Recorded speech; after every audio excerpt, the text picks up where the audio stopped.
আমরা এখন কোথায়? কি জন্য আসছি?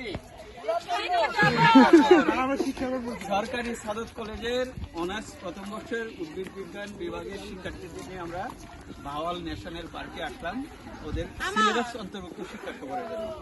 এখানে আসার পর আমরা ঐতিহাসিক এবং বিখ্যাত দুইটাই যে শালবন, সেই শালবনটা ওরা দেখে খুবই মুগ্ধ এবং আমরাও খুব মুগ্ধ হলাম এই বনটা দেখে। আমরা বনের একেবারেই যে গভীর, সেই গভীরে আমরা চলে গেছিলাম। এখন আমরা এখান থেকে শেষ করে আমরা যাব সাফারি পার্ক। সাফারি পার্ক যেটা সিলেটের মধ্যে সবচেয়ে বড় সাফারি পার্ক, ওই সাফারি পার্ক।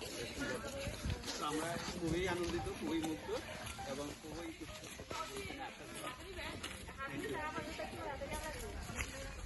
ওই পাশের ভিডিওটা নেই।